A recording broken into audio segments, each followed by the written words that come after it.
নমস্কার। আজকের আমার বিষয়বস্তু সনাতন ধর্ম। আমি একজন সনাতন ধর্ম অবলম্বনকারী একজন মানুষ। মানুষ কথাটার মানে হচ্ছে মান আর হুঁশ। এই দুটো যে ব্যক্তির মধ্যে রয়েছে তাকেই প্রকৃতপক্ষে মানুষ বলা যায়। আমরা সমস্ত সনাতন ধর্মের মানুষরা ভুলে গেছি আমাদের ধর্মকে। আমরা বিভিন্ন ধর্মের মানুষের সাথে মিশে আজ নিজেদের ধর্মটা যে বিলুপ্তির পথে চলেছে সেদিকে আমরা কোনো খেয়াল রাখি না। আপনারা কি দেখেছেন কখনো যে একজন মুসলমান ঘরের ছেলে শুক্রবার নামাজ পড়তে যাচ্ছে না? একটা 2-3 বছরের বাচ্চাকেও যদি প্রশ্ন করা হয় যে তোরা কোথায় যাচ্ছিস, তারা কি বলে যে আমরা নামাজ পড়তে যাচ্ছি।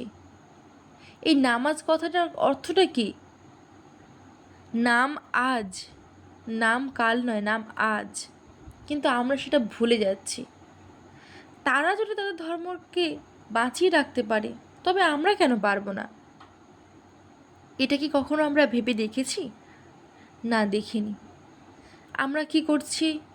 বিভিন্ন রকম অসৎ সঙ্গে পড়ে নিজেদের ধর্মটাকে ভুলে যাচ্ছি।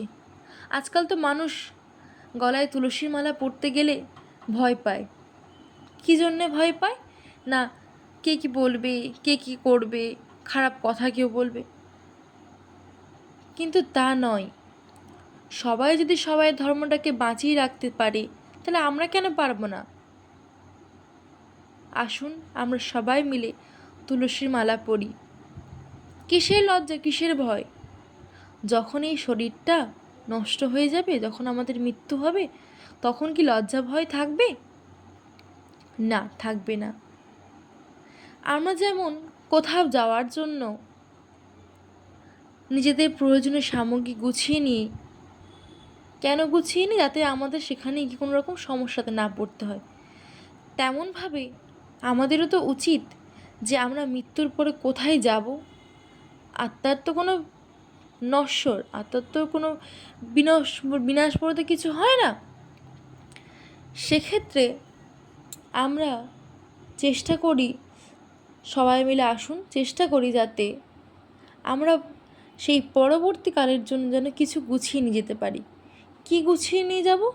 এই সাংসারিক দ্রব্য না, আমরা নিয়ে যাব আমাদের সেই অপ্রাকৃত জগতের সেই ধন, ভগবান শ্রীকৃষ্ণের নাম, হরিনাম, তার লীলা রূপ গুণ আস্বাদন করি এবং তারই ভাবে আমরা বিলীন হয়ে যাই।